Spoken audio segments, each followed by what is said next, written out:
Okay. Okay. So, good evening, everyone.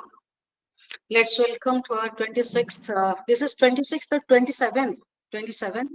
27th webinar. So, of our university, organized by our Center for Data Science. And today's speaker is Dr. Sumit Debnath, who is going to speak on Introduction to Cryptography. And presently, he is an associate professor in the Department of Mathematics, NIT Jamshedpur. Since he is there since June 2018. He has completed his MSc and PhD from IIT Kharagpur. His research interests include functional encryption, cryptocurrency, electronic voting, private set operations, secure multi-party computations, based of quantum, post-quantum, isogeny, lattice, identity, elliptic curve, multivariate public key, etc. He has published around 13 research papers in journals of international repute and 10 conference proceedings so far, along with a book chapter. He organized 3 international conferences and 1 short-term course. Dr. Debnath is reviewer of IEEE transactions on circuits and systems 2, express briefs, advanced in mathematics of communications, security and communications network. He is also a guest editor for the special issue entitled Security and Privacy 2020 in the journal SN Computer Science, Springer, and editor of proceedings of 2 international conferences in Springer. So thank you, Dr. Sumit, for accepting our invitation for today's talk. I welcome you once again for our webinar today. So we can start your talk now. Thank you, ma'am. Thanks for such a nice introduction. So, okay, I think the slide is visible to you, right? Yes, it is visible. Okay. So, good afternoon, everyone. First of all, I'd like to say thanks for giving me this opportunity to share my knowledge, little bit knowledge of cryptography with you people.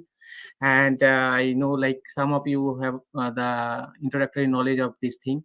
So still I'm going to do that. So in this today's lecture, I am going to share the introductory part, like how what is cryptography and how it works and what are the security part of cryptography, and we will also discuss some of the schemes, some basic schemes. So before going to that, let me tell you, let me start with some one funny story of cryptography. Like earlier, people what used to do, first cryptography means it is the art of secret writing. It comes from the Greek word, and art of secret writing means what you are, suppose you want to send some message to another party, like suppose you want to send school, instead of sending that school as your original message, what you will make it into some form, into some other form, so that the another party who is sitting in between you and the receiver, he cannot understand. But let us start with that funny story. That is like, suppose in the earlier, one people has been selected at random from a set of peoples, and I want to send some message to from one place to another place. Then what I do, I will remove the hair of that person from head, and then I will write something, my text message, secret message on his head in some tattoo form. And then when hair goes, then I will say I will send that person to that place, so that the intended receiver can get the actual message, and no other intermediate person can get the message, because the person cannot be traceable. If he is traceable, then that is known as cryptanalysis. Okay, if somebody can catch him, then in that case that is known as cryptanalysis. So it is with the cryptography and cryptanalysis, both are the parts of cryptology. Cryptology means it's the process of secure communication, and like whenever we are designing something, there should be, like, whenever there is a good person, there is also bad person. Like bad person from the point of view, like suppose we are designing something, there is some person who is going to break that thing. So like our day-to-day life, so we are going to do some good work, there is some people who are going to object on your work. So that kind of thing. Like here the cryptography means it's the art of secret writing. It's a, you are going to design something, and cryptanalysis means baking that cryptography. Okay, and both the things are required.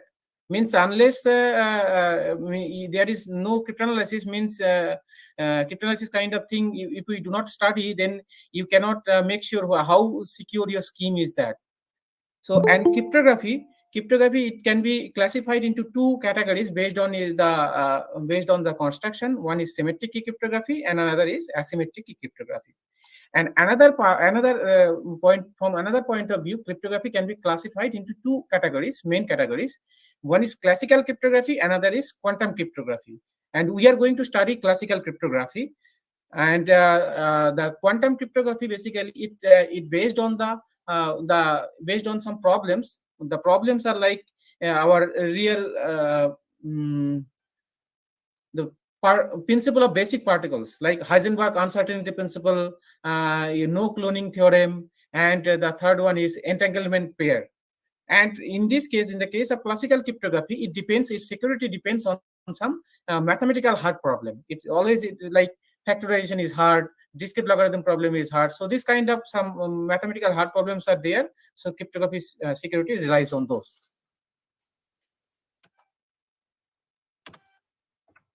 Now look at the structure of cryptography. So here is a person, he is A and the person B. A is the sender and B is the receiver. Then whatever the message A wants to send, that is known as the plaintext, like school, suppose. And whatever the algorithm he is going to use, that is encryption algorithm. And for encryption algorithm, that plaintext will be converted to ciphertext through this encryption algorithm. And for that, he requires a key. Once it is converted to the ciphertext, that will be sent over the public channel, because we cannot make sure that we are going to share the message, that plaintext. There is a secret channel. No party can involve into that secret channel and cannot see the message. Like whenever talking over the phone, somebody can trace our phone. So this kind of thing means we are always looking for the public channel. We are always sending the message through the public channel. So that's why this plain text original message is converted into some form that is known as ciphertext, and that is sent over the public channel. On receiving this ciphertext, the party B, what he can do, he will use the decryption algorithm and he will get back the plain text. For that, he needs some key. Okay. And these two key can be same and can be different. We will also talk about this. If these two key are same, then that is known as symmetric key cryptography. As I said, like cryptography has two parts, one symmetric, another is public. And if these two keys are different, like it is public, anyone can encrypt and only the internet receiver can decrypt, then that is known as the symmetric key cryptography, public key cryptography. And what is the third party? What is the goal of this third party? This third party is like he always looking for whatever the actual message. He tries to extract the actual message from this ciphertext. So there are two possible ways to extract the message. Either he can guess the key. Because okay, I have these algorithms are public. Encryption algorithm and decryption algorithm are public. Only the secret is key. Okay, and the message. Now, if the algorithms are public, then the Oscar, if he somehow he can guess the key, then by using the decryption algorithm, he can extract the message, and whatever the party B is doing, he can do that, and he can get the original message, which is not desired. Now, another way is that by looking into the ciphertext, if he can guess the original message by some technique. So what does mean by this third party? What does mean by that? So third party is nothing but a computer. It can be classical computer, which deals with 0, 1. Okay, some malicious party which is handling a computer. Okay, and it can be quantum computer which deals with qubit. Obviously, quantum computer is more powerful than classical, but till now we are not. We don't have that much efficient quantum computer, so we are dealing with that. And in future, we may have that efficient quantum computer, so we will change our cryptography. And from now, right now, we are trying to change that. So it has so many applications, like from bank card, like e-cash, email, your electronic voting system, medical system, everywhere. So now I'm going to define the crypto system from a mathematical point of view. Like it is a 5-tuple. The first one, P, is the set of all plain text. It is a plain text space. C is the set of all ciphertext. It is the ciphertext space. And kappa is the set of all keys. It is the key space. And E is the set of all encryption mechanism. And D is the set of all decryption mechanism. So as I said, like if the keys are same, these keys are same, or they are somehow at some point you can see like they can be extracted. These two key can be generated from a single seed. So in that case also we will say that this is a symmetric key encryption. And this is the correctness. Correctness means what? Whenever you are encrypting using the, for the symmetric key cryptography, I'm saying, like encrypting using the key K, and you are getting the ciphertext. If you encrypt it properly and if you decrypt it properly, then you should get back the original message. It's not like you are encrypting the message M, and whenever you are decrypting, you are getting something different from that. So that should not hold. If it holds, then it is known the correctness hold. Otherwise, it's not. And the cryptanalysis, already I have discussed about these two things, how it is going to make that, like either he can guess the secret key or he can extract the knowledge about the message. So symmetric key cryptography, it can be classified into again two categories. One is monoalphabetic, another is polyalphabetic based on this characterization. And again, we will see that it can be also classified into two categories. That is, one is symmetric cipher, another is stream cipher, another is the block cipher. Okay, and based on the monoalphabetic means what? Like what I given, I have given one example, like school, that will be transformed into some other text. So there are 5 SCHOOL. So there are 6 alphabet. So that 6 alphabets will be changed to another 6 alphabets. Okay, if it is fixed, it is fixed for your scheme. Like if so there are 2 O's, right? So one O is moved to suppose K, another O has to move to K. Okay, if this kind of thing is happening, so that means it is monoalphabetic, means each alphabet is mapped to a fixed alphabet. Okay, it may vary. Like if you change the key, like your O is mapped to K and all the O's are mapped to K. Then if you change the key, then all the O's are mapped to M. This kind of thing happen. But whenever you are fixing the key, in that case, all the alphabets, each alphabet will map to one and only one alphabet. In that case, we will say that is monoalphabetic. If it does not hold, like O can move to suppose K at some place, and at some place O can move to suppose L. So this kind of thing happening, then that is known as polyalphabetic. So we will discuss each of this. First we will discuss the monoalphabetic. So there we are going to give the 2 examples. One is SIP cipher, another is substitution cipher.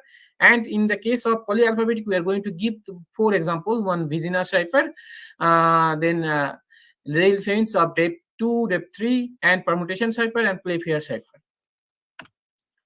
So SIP cipher. So like we know the modulo group, right? Z26 means it's the modulo group under modulo 26, and it consists the class elements like 0 class, 1 class, 25 class. So 0 class means whenever we will divide some integer by 26, if we are getting the remainder as 0, then it is 0 class, and if we are getting remainder 1, then it is the class 1. So like this.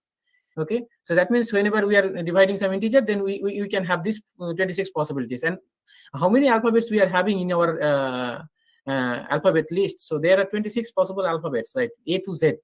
And so we can assign, like A can be assigned with 0, B can be assigned with 1, C can be assigned with 2, D can be assigned with 3, and like that N can be assigned with 13, and Z can be assigned with 25. So this is a mapping, 1112 mapping we are giving. Okay, so what we can do, like suppose some text is given, then what we are going to do, that text will be converted into the corresponding group elements into the integers. Okay, and once it is converted, then what we are going to do, we are going to add the key. We have to have some secret key, as we said, like in case of symmetric key encryption, we will have the same key for encryptor and decryptor, right? So here we will choose one key K, and for each of the alphabet, we will convert it into the corresponding group element. Then we will add K with that, and we'll take modulo 26. Okay, and whatever we will get, that will be our ciphertext. So C stands for the ciphertext. C does not stand for this as usual C. Okay, and M stands for the message, and K stands for your key. Okay, so if the ciphertext is given and the key is given, if M plus K is equal to my C, then obviously C minus K is equal to my M. Now we are going to give one example. So suppose I am choosing the key K is equal to 3. It has some particular name that is known as Caesar cipher, and I am choosing my message as party time. Okay, so this party time, what we are going to do, we are going to convert all the alphabets into the corresponding group elements. Okay, like P, if you go back to the previous slide, like P will be replaced by 15, and A is 0, then R is your, here you can see like R is 17. So in this way we can convert all the alphabets into the corresponding integers. Once it is converted, okay, then what we will do in encryption procedure, we are going to add 3 with each of these alphabets, each of these integers. Like 15 plus 3, it is 18, 0 plus 3 is 3, 17 plus 3, it is 20, 19 plus 3, 22. And in this way we are going to do like now look at here, 24 plus 3, it is 27. So please make sure that we are going to take modulo 26. So 27 means it is going to be 1. Okay, 19 plus 3, it is 22, and 88 plus 3, it is 11, 12 plus 3, 15, and 4 plus 3, it is 7. So now what we are going to do, we are going to convert it into again the alphabetical form.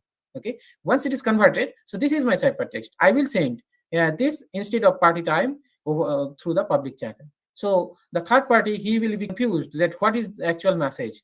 By looking into this, he cannot guess even what is the actual message. Okay, now what is the procedure of decryption? Again, this part will be converted to the corresponding group elements, and as I said, like we have to subtract 3 from each of the place. Like if we subtract here, from here we are going to 15, then 0, then 17, then 19, and from 1 if I subtract 3, then we are going to get minus 2. But minus 2 under modulo 26, it is nothing but 24, because 26 is same as 0. It is in the 0 class.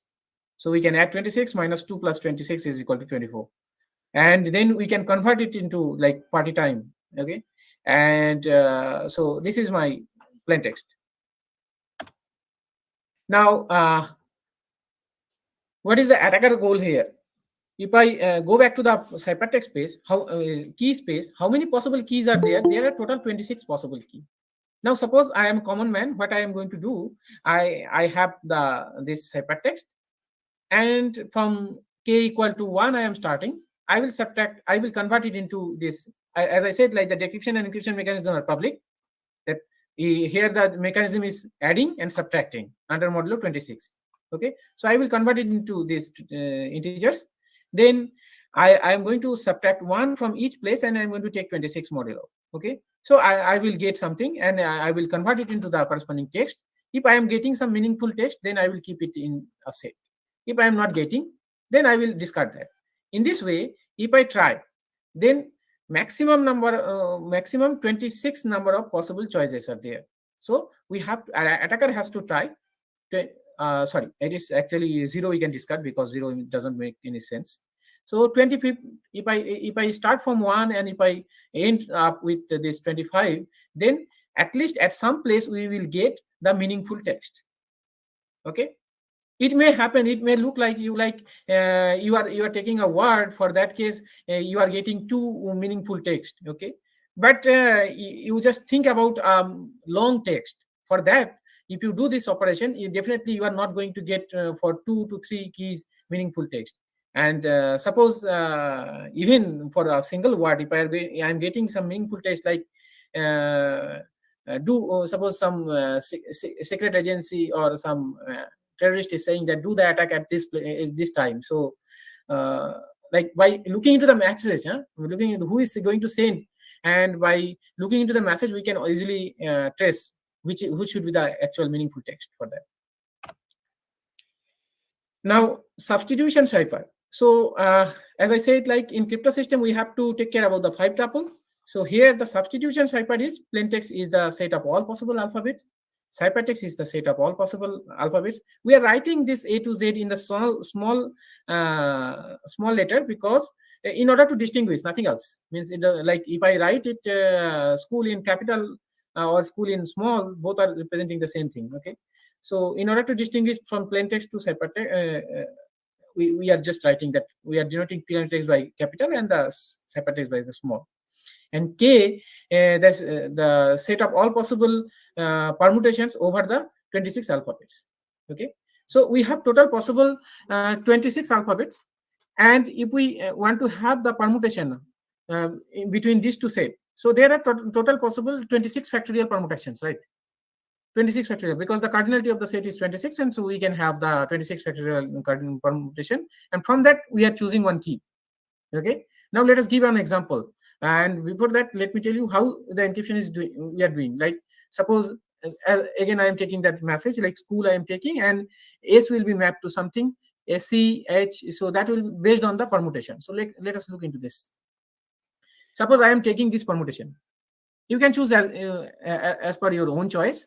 I am choosing this permutation. A goes to D, B goes to Z, C goes to D, like this. N goes to N, O goes to V, P goes to X, and Z goes to I, this kind of thing. This permutation I am choosing. Among this 26 factorial, I am choosing one permutation as my key. I will keep this key as secret. And then I am choosing my message like, you make my heart happy. Okay. So what I am going to do, I am going to encrypt it. So how to encrypt it? For each alphabet, like Y, I will go back to the permutation table. So Y is replaced by O, then O is replaced by V, and U, it is here, it is replaced by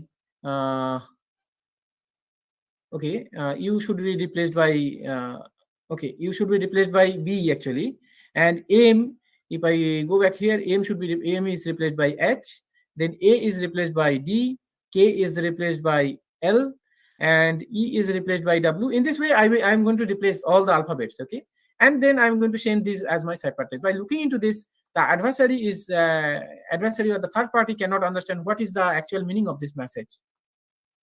So if he wants, so how the decryption process will work? Decryption, for doing the decryption, we should have the inverse permutation of this. So as I said, the key may be same or can be extracted from the same thing. Like here, the key is my permutation, encryption key, and here the decryption key is the permutation inverse permutation. Okay, and that you can, like, you know, right? Like if we know the permutation, then also we know the inverse permutation that we can do. So by looking into this, okay, what he will do just the inverse operation. Okay, then O will go to Y, then V will go to O, and J will go to U, this kind of thing. Okay, and he will get back the original message. Now, what the adversary's task here, whatever the attack I am talking about, that is basically brute force or trial and error method. Last time I talked, like there are 25 possible keys. I will start with one key, the key 1, then 2, then 3, then 25. Okay, so that is trial and error method or exhaustive search or brute force. Means I will try with key 1. If I am getting some error, I will discard it. I will try with key 2. So in this way, if I do the same kind of attack here, then how many possible keys are there? 26 factorial, and that is a very big number. Okay, so that is very huge number. So against that attack, corresponding to that attack, this scheme is secure. Substitution cipher is secure. However, there are some other attacks against those. This scheme is not secure. One such attack we are going to discuss, that is known as frequency analysis. So what does mean by this frequency analysis? Like if you take a long text, meaningful text, obviously, it's arbitrary written text, not like it's not considered. Like if you take a meaningful text, okay, and long text, please take a long text of English alphabets, then you can see the frequency of E is more. Okay, frequency of E is more in the whole text. If you count the number of E appears in the text, then that is more than any other alphabet. So in this way we can construct a frequency analysis graph.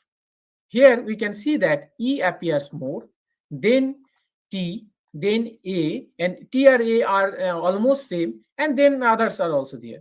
So what we can do in case of monoalphabetic, not only for the case of this substitution cipher, monoalphabetic means each alphabet will go to fixed alphabet. So suppose I have a ciphertext. So ciphertext means it's not a meaningful text. It is something looking like different from the meaningful text.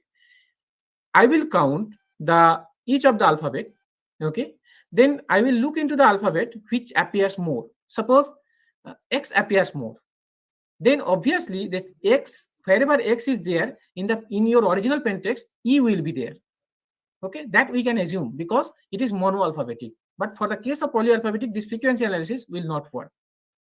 So in this way, we can have the frequency analysis attack for the case of monoalphabetic cipher. Now we are going to discuss some of the polyalphabetic cipher. So if you remember the SIP cipher, where there we have, I told you, like we are going to choose one key K from Z26, and we are going to add that key with each of the alphabets. Now what we are going to do in the case of beginner cipher, what we are going to do, we are going to make the whole plain text into some parts. Some block of size R, say R you can fix as your own. If you fix R equal to 1, then that is nothing but your SIP cipher. Okay, what you did. And if I fix R equal to 2, then that is some modification of SIP cipher, and that is some improved version of SIP cipher, you can say, like R equal to 2, 3. As per your own choice, you can choose the value of R. Now what we are going to do, how we are increasing the security of SIP cipher, we are basically increasing the key space size.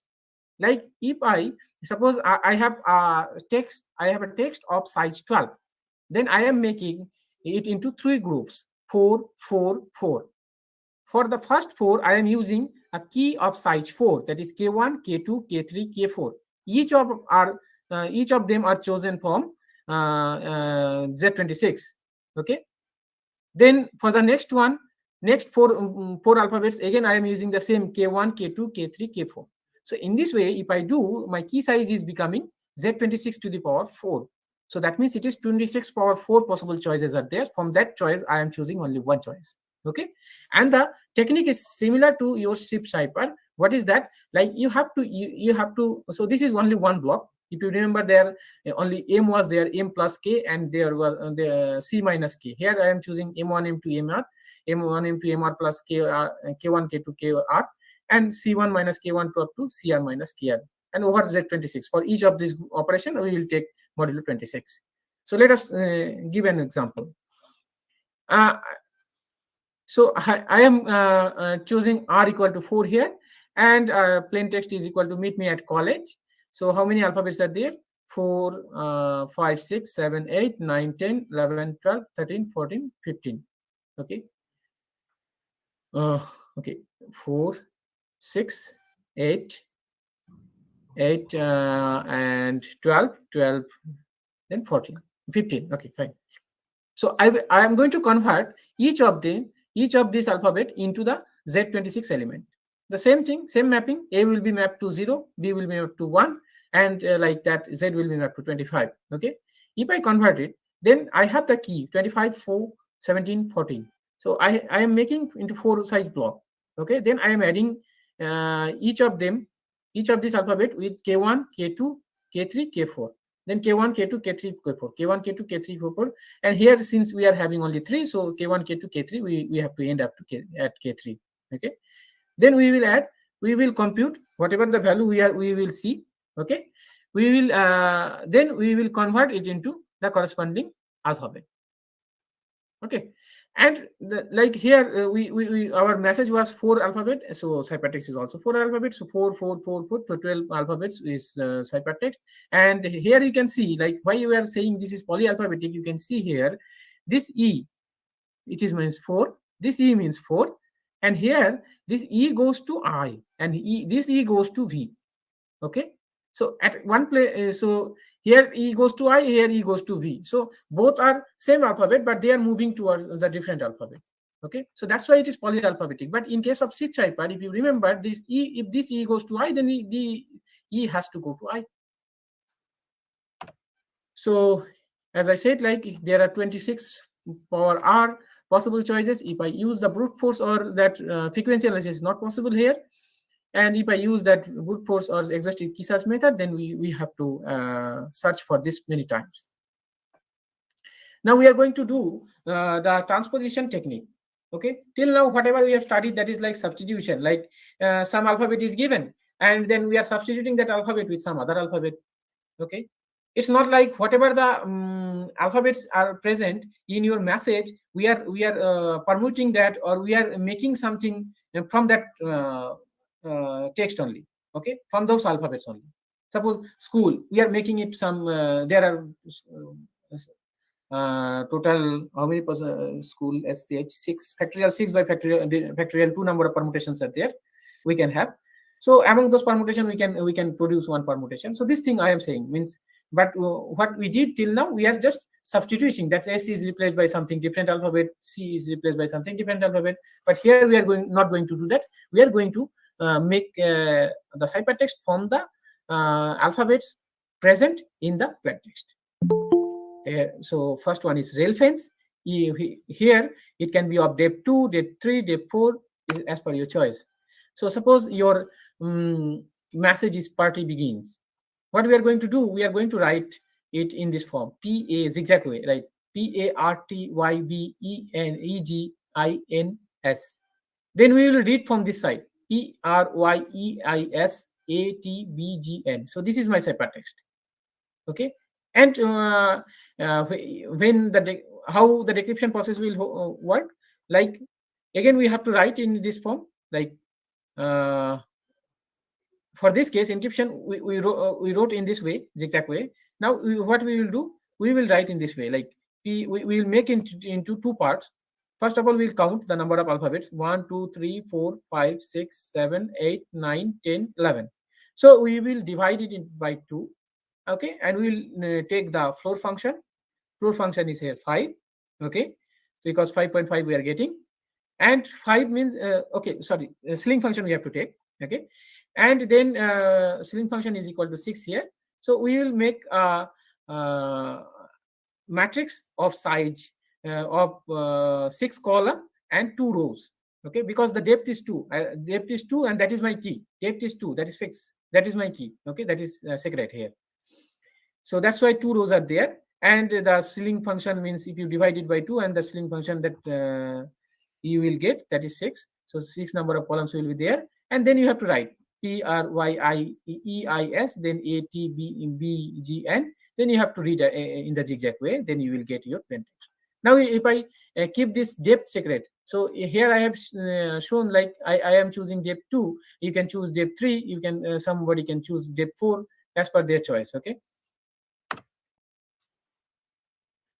So permutation cipher, what is that? So it relates to some permutation. Okay. So first of all, let me define what is the plaintext and the ciphertext space here. The plaintext and the ciphertext space is equal to here the set of all possible alphabets power r. So it is also a block cipher of size r. Block means you have to make the block of size r. Whatever the plaintext you have given, suppose the plaintext of size 20 alphabets it is given, you are making it into the block of 5, then you are getting four blocks. Okay, this kind of thing you have to make. And the set of all possible permutation over r. Earlier in the case of beginner cipher, in the case of substitution cipher, it was the permutation over the set of all possible 26 alphabets. Okay, now it is the permutation, it is not the permutation over that 26 alphabet, it is the permutation over your s. We are choosing one permutation from sr. Okay, symmetric group sr. We are choosing one permutation from there. That is my key. That is my key. So what is the encryption procedure? Suppose my message is M1, M2, MR. Then what we are going to do? We are going to write the ciphertext. C1 will be basically M51, C2 will be M52, and like that CR will be M5. Okay. Now decryption, how it will work? So just the inverse permutation. If you do the inverse permutation C5 inverse 1, so in that case you are going to get the here M1. Okay. So let us take an example here. Like r equal to 5 we are choosing, and the permutation we are choosing in this way, that 1 goes to 2, 2 goes to. So this is one permutation. This is an element of S5. Okay, and 5 inverse, that's the inverse permutation of this one. Now this is my plaintext. The ciphertext is secure, and I am making it into the size of 5. Okay. Now look at here. Like if you remember, in the case of the our beginner cipher, there if we are with the suppose my block size is of 4 and we are having at the end 3 alphabets, then we can do our operation. But here we cannot do, because we have to make the permutation, right? So to make the permutation, we have to have 5 number of elements. So what we are going to do, we are going to fill the all blocks, well, the remaining blocks. So if I make it into the size of 5, then we are at the end block, we are having only 1 alphabet. So the remaining blocks, remaining positions will be filled with X, because X is means the frequency of X. If you look into the frequency table, it is very less compared to others. Okay, in a text, frequency of X is very less. That's why we can assume that this is some garbage value. Okay, at the end. How I will also talk about that. So THECI. Okay. Now this, if you use the permutation, if you look at here, your first position will be M51. M51 is M2. Okay. M51 is M2. So look at here. This is M2, right? This is M2. Then this one will be M52. What is M52? M52 is 5. Look at here. This I is coming here. So in this way, we are doing the encryption. Okay. And what will be the process of decryption? Just the reverse one. Just the reverse one. C5 inverse 1. So what are C? C are basically, this is C1, C2, C3, C4, CE. So let us check whether C5 inverse 1 is working or not. So C1 is here, C2, C3, C4, C5. Okay. Now first position will be C5 inverse 1. So what is C5 inverse 1? That is 3, right? So third position, the T is there, so we are getting T. Okay, so it is working. It is working. Now, if if we convert it into the ciphertext, we convert it into the plain text, then we will get this thing. The ciphertext is secure, and then X this 4 times. Okay, this garbage value. Okay, and we are that much intelligent that we know that this part has to be discarded. So here, if we apply the brute force again, because how many possible, what is the size of the permutation group SR? That is the factorial R that we know, and one of the permutation is working as our key. So if we apply the all the possible keys, then we need to run the program factorial R number of times. Now we are going to discuss another polyalphabetic cipher that is known as Playfair cipher. Okay, it has been invented by Charles, so that's why it is known as Charles Playfair cipher. You can use your own name as the keyword. So here the plain text ciphertext is, earlier we have seen like there is some restriction, like you have some message, you have some alphabet, okay, that kind of thing, means little bit of thing. You can choose the block size of R. Right now here you can choose any text as your message, any text as your message.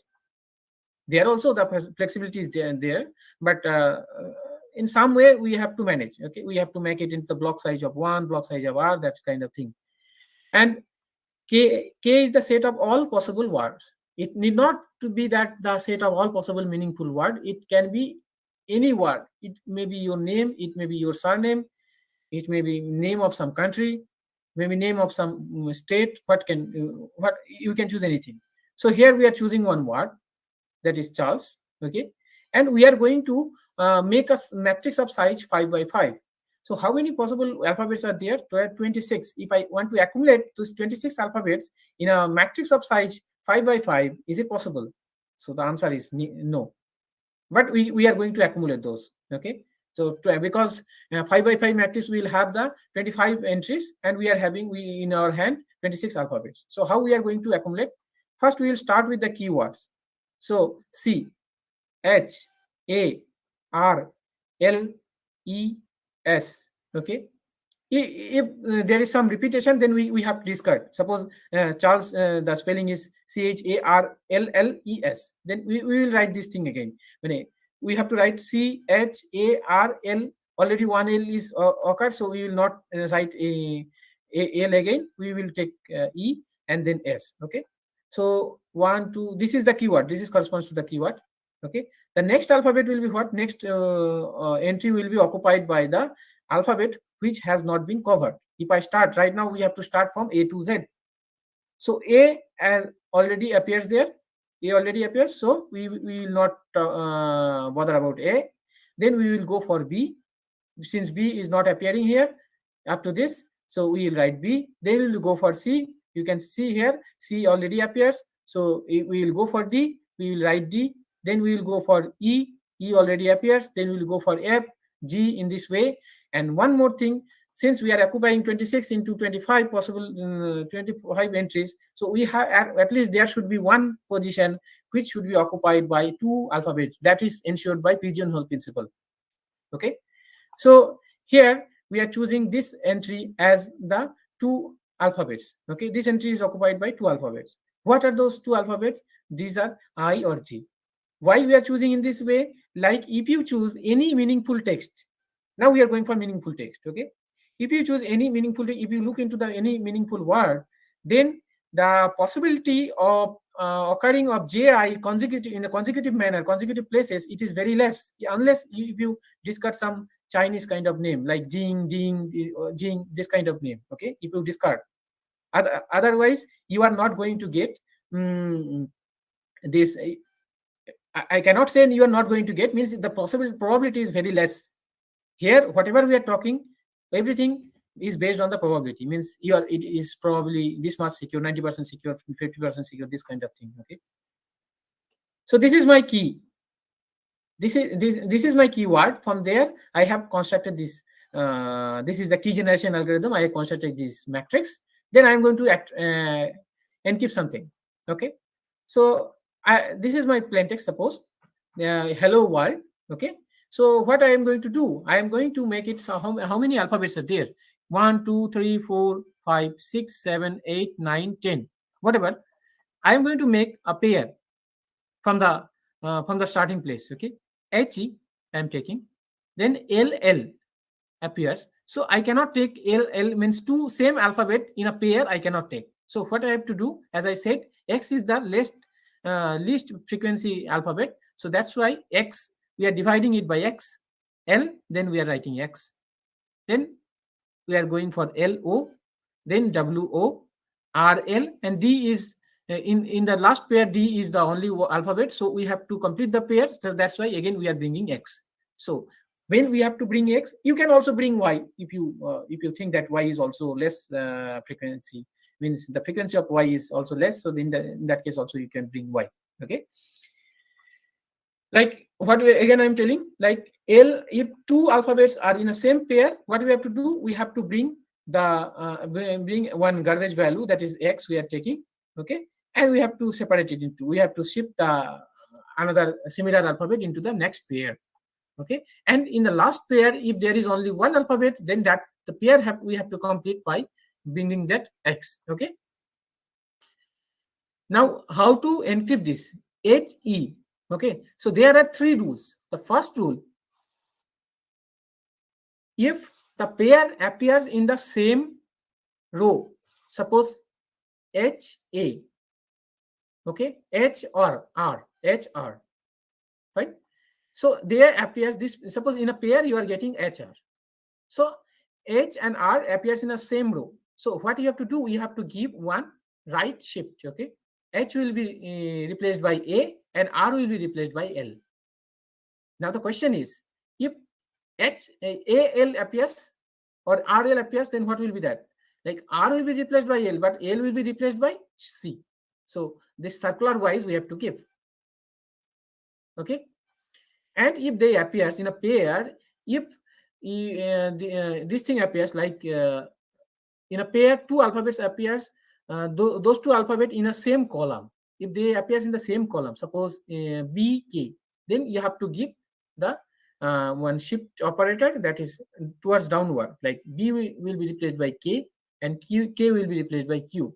Suppose we are at the end, like KX we are having in a pair, then K will be replaced by Q and X will be replaced by this A.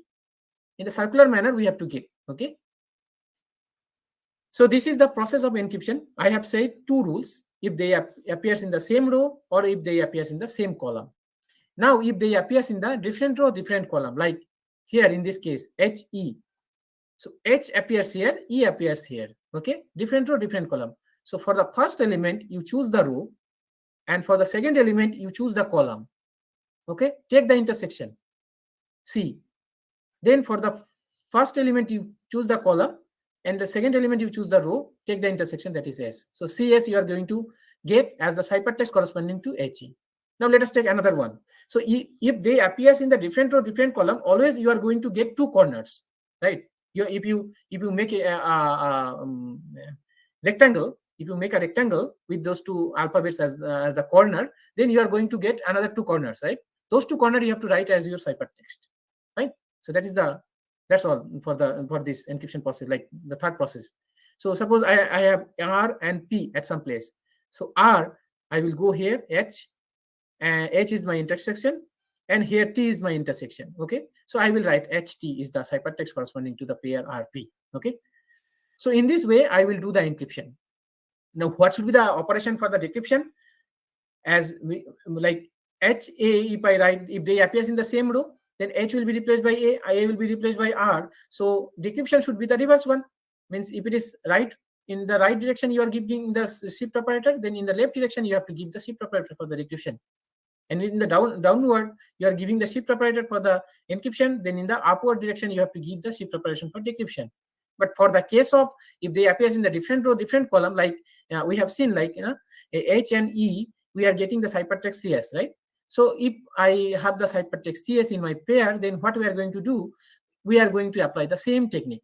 The third technique will not be changed. Only the first technique will be, if I give the right, then I have to take the left. If I give the downward, then I have to take the upward. But for the case of in the different row, different column, the same technique will be used. Like for C, this is the first one. You consider the row, you consider the column, you are getting H. This is the second one. You consider the row, you consider the column, you are getting HE.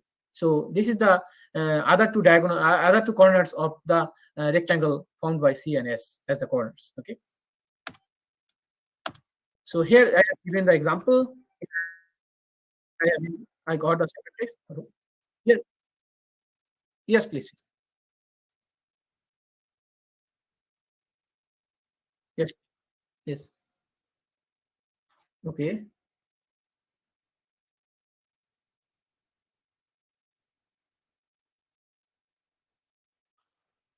Yes, yes, yes, yes. Mm-hmm. Mm-hmm. Mm-hmm.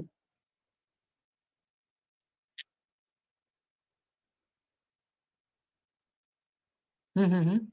Mm-hmm.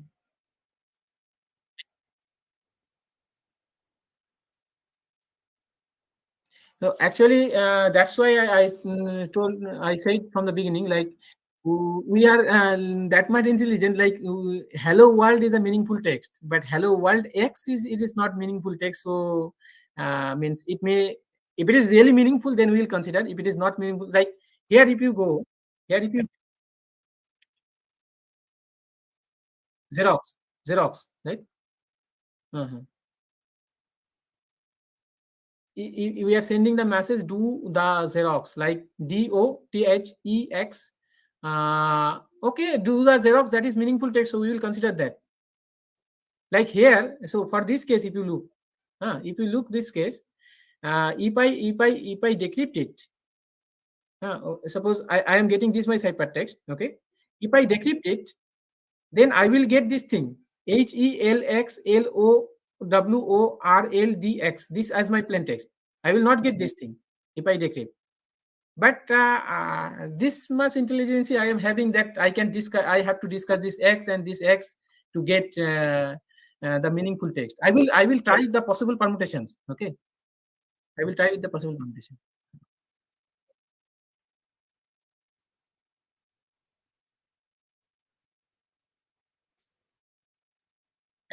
Till now, for this case, we are not using Greek letters. But in the case of other block ciphers are there. There we will use, uh, because each of the in computer basically understand 0 and 1, right? So in till now we deal with only alphabets A to Z, but in next time we will deal with 0 1. Okay, there we can use the Greek alphabets. Okay, thank you. So here I should not write this thing, because if I know the key, then only these 25 factorial possible choices are there. Okay, yeah, so it is not like brute force attacks is not this kind of way, is not possible. Like which or is it really possible?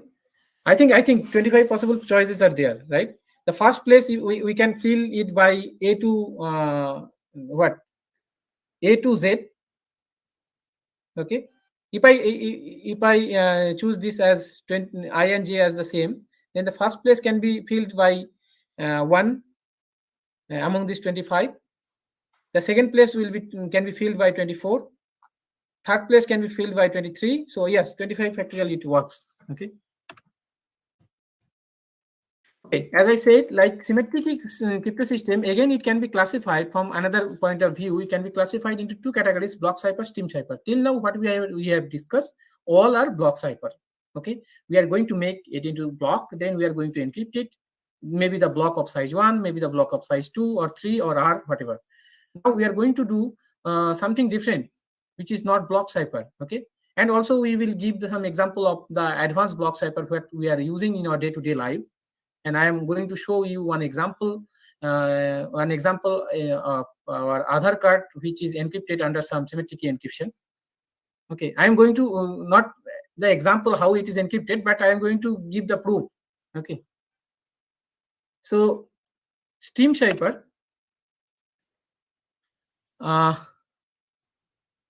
Steam cipher, it is how it works. As I told, like suppose you have a plain text here. Now we will deal with the bit string. Okay, bit string, whatever the plain text you are having, we will convert it into the 0, 1. Then we will deal with that. And whatever the plain text we are having, suppose the plain text we are having up to 100 bit. Bit means 0, 1. That is the element of the modulo group Z2. Okay, you can understand in this way. Like now I want to encrypt. So what is the encryption operation here? Encryption operator is simply addition modulo 2. That means it is XOR operation from the computer science of view, and from our mathematics point of view, like xi plus ki modulo 2. Modulo 2 operations were doing. Either we will get 0 or we will get 1. So this is the given a plain text. First string is suppose 0, and the first key string is suppose 1. Then we are getting 0 plus 1 equal to 1 as our ciphertext. Okay. So now what are the criteria it should satisfy? What are the criteria? Whether this key scheme can be anything, means whether this k, all the k's are same. The answer is no. Answer is no. None of the keys, k1 is not dependent on k2, k2 is not dependent on k3, in this way. Okay, like if you remember, in case of SIP cipher, I was adding k equal to 3 at each place, but here I am not going to do that. I have to, this is the condition for this, I have to choose key of the size which is having the size at least as the size of the plain text. Okay, now its security completely depends on the key stream. Okay, we are going to give one example of a steam cipher that is known as the one-time pad. Okay, that is known as one-time pad. The steam cipher is known as one-time pad. In which case it will be known as one-time pad? Like if this key are generated using truly random generator. Okay, and if this key stream are generated using truly random generator, you are with this operation, then that is known as the one-time pad. That is, in short, it is known as OTP. But OTP and one-time pad are not equal. That as usual OTP. That OTP is basically authentication technique. Whenever you are purchasing something, you are getting something, some code, you are entering into that the proper place, and your transaction has been successful in this way. So that is an authentication. That is some kind of signature kind of thing. Okay, we will also discuss some of the part. And here the OTP means it is an encryption technique. Okay, through this we are doing some encryption. The full form is one-time pad. Okay, why one time? Because this key can be used only one time. You cannot make the use two times of this key, and this key has to be generated using truly random generator. Now the question is, what does mean by truly random generator? Like I can give one example. Suppose I have a coin that which has two possible occurrence in the sample space, either 0 or 1. Means 0 stands for tail and 1 stands for head, right? We can assign in this way. Like I am tossing the coin, I can get head or tail. If I am getting head, then I can write 1. I am writing the first key is 1. If I am getting tail, then I am writing that as 0. Okay. In this way, suppose I need 100-bit key, 100-bit key. Then what I will do? I will toss the coin 100 times. Or in other words, I have some dice. Okay. So I will throw the dice. If the even integer is coming, then I will say, make it as 1. If the odd side is coming, then I will make it as 0. Okay, I'll note it down. So now the question is, it will be truly random. Truly random definition means the output cannot be reproduced. Means I am tossing a coin, okay, 100 times. Whatever the string I am getting, you are tossing a coin. Even I am tossing the same coin again 100 times. I may not get the same string. Okay, and that is only possible if the coin is completely unbiased and there is no external force. But in our day-to-day life, that is not possible. In our day-to-day life, that is not possible. That's why we deal with some kind of thing pseudo-random. That is complete. That is almost random. We are not going to detail into that. 2 minutes. Yes. Okay. Fine. Okay. So these are some examples of block cipher. So that's fine. And like we have said, like what we are going to do, like in case of symmetric cipher, what we do in case of symmetric cipher, we use some key, right? With some secret key that is with the encryptor as well as that is with the decryptor. But suppose we are at the same place, then we can share the key. There is no issue. But if we are at the different place, suppose you are sitting at that Bhubaneswar and I am sitting here, then how can we share the key? So is it possible like somewhere we will meet and we will share the key and then we will do the encryption procedure and decryption procedure each and every time? It is not possible. That's why we have some mechanism that is known as the key exchange procedure. Okay, so through that we will share the key first, then we will do the encryption and decryption procedure. So this is one such key exchange algorithm. And as I said, the public key crypto system, like the public key and the secret key are different. Okay. So I am completely shifting to that signature kind of thing. Okay, authentication technique. This is authentication technique means like whenever suppose you are going to bank and you want to withdraw cash, then what you will do? You will fill a form and you will sign there and you will submit that form to the bank and bank will verify your signatures. One specimen signature is uploaded in bank system and then bank will verify that, and bank, if it is verified, then and your cash is available there, then the bank will disburse the cash. So that is a procedure in manually, right, in our day-to-day life. But in case of digital, what if we want to make it digital, then we need to bring the concept of digital signature. Okay, we need to bring the concept of digital signature. What we like we will do the signature and the same kind of thing, and the bank will verify the signature digitally. If it is verified, then bank will disburse the cash, this kind of thing. Or somebody can basically I want the third party wants to make sure that sign has been done by you. Okay, so there are three techniques. One is message encryption, authenticator, and hash function, right? So this is the like similar to crypto system. This is the 5 tuple for the case of digital signature, message space, signature space, the keys, and the encryption signature mechanism and decryption mechanism. Look at here, the RSA digital signature. So suppose the plain text, ciphertext, plain text and message space or message space and the signature space is equal to Zn, where n is the product of two primes. PQ are some large prime. Okay, large prime in the same point of view, like you cannot make it like I have given 15. You can easily say that 15 is the multiplication of 3 and 5. But if I give you some large number, okay, from there you cannot, it is very difficult. It is very cryptographically, it is difficult to factorize that. Okay, you suppose I am giving you the product of two prime integers and that is 124 bit each, okay, or 248 bit each, then it is very difficult. Now what is the key here? N is equal to your PQ. So phi n will be that Euler phi function, that will be P minus 1 into Q minus 1. I am choosing arbitrarily an element from there. Okay. And D is the inverse of that element. So that ED equal congruent to 1. And I am setting that public key as my n comma e, that is the verification key, the verification I have to have, and the signing key, I suppose I am the signer, I have the signing key d. So this is my message. So okay, suppose my message is X. So what is the signing procedure? I have the signing key D with me. So I am doing that X power D. This is my signature. Okay. Signature over X. Now, whenever I am giving the signature to you, I should have give the message. Then only you can verify, right? If I submit the bank, the check, then if I submit blank check, if I do not write the amount there, then what will it will do? Like, or cancel check kind of thing. So here, if I give the message that I need this much amount, okay, if I, then only you will verify, right?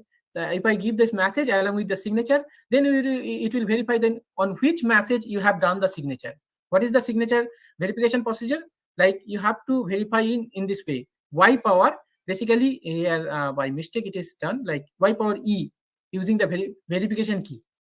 Okay, Y power E, that should be is equal to X. And since ED congruent to 1 mod phi n, so Y power E is nothing but X power D power E, that is X power ED mod n, and that is nothing but X power X modulo n. Okay. So that's the end. And as I said, like, I am just going to say just 1 minute. So this is my Aadhaar card. E-Aadhaar card, only in case of E-Aadhaar card it is possible. Like, if you go here, if you click here, show details in the security, then you can see here 128-bit RC4. This is a block cipher. Okay. Earlier it was encrypted under RSA crypto system of 2048-bit. As per my knowledge, if I am not wrong. Okay. So that's the end. I hope you enjoyed. And if you have any questions, then please let me know.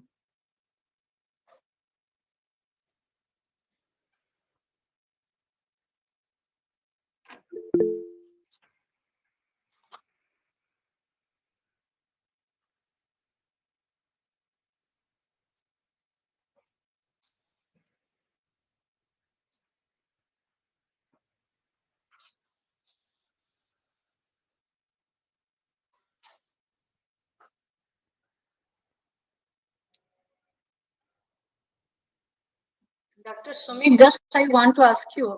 Yes, please. For all these encryption method, what is the security strength? Security, there are 3 possible security.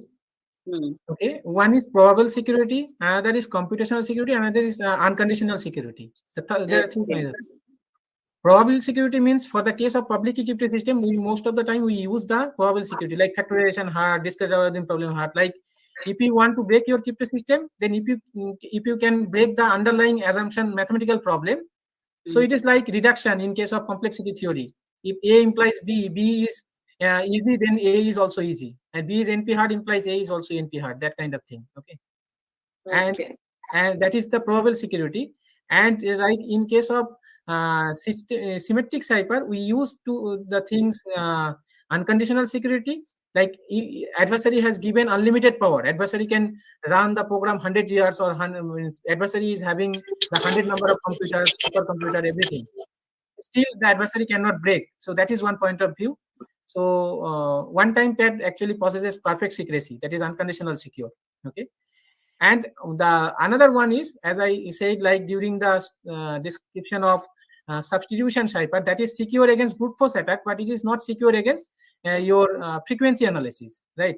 So there are some possible attacks you are choosing in the cryptography world. You have some possible attacks, and you are saying that your scheme is secure against those attacks. Secure means within feasible time, like within 1 month or within 1 day, you are not able to do the attack.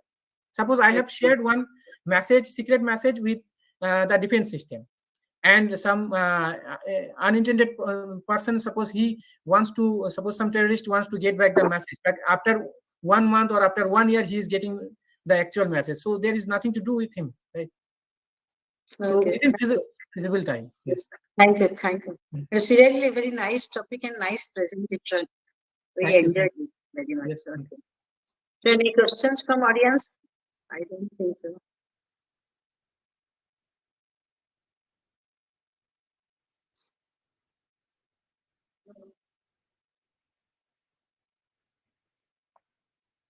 So thank you, Dr. Sumit. Thank you for your nice presentation. And I request our coordinator, Dr. Abhijit, to offer the vote of thanks. Thank you.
Thank you.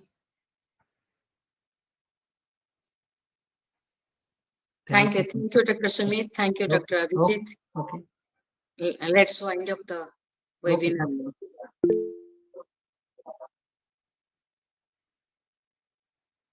And I would like to request Dr. Sumit. Yes, please.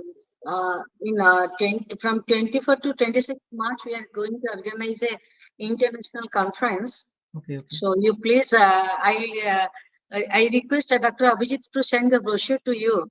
So please join that conference, and if possible, you can contribute a paper also there.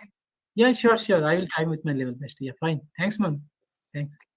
Thank you, everyone. Okay, bye. Okay. Thank you.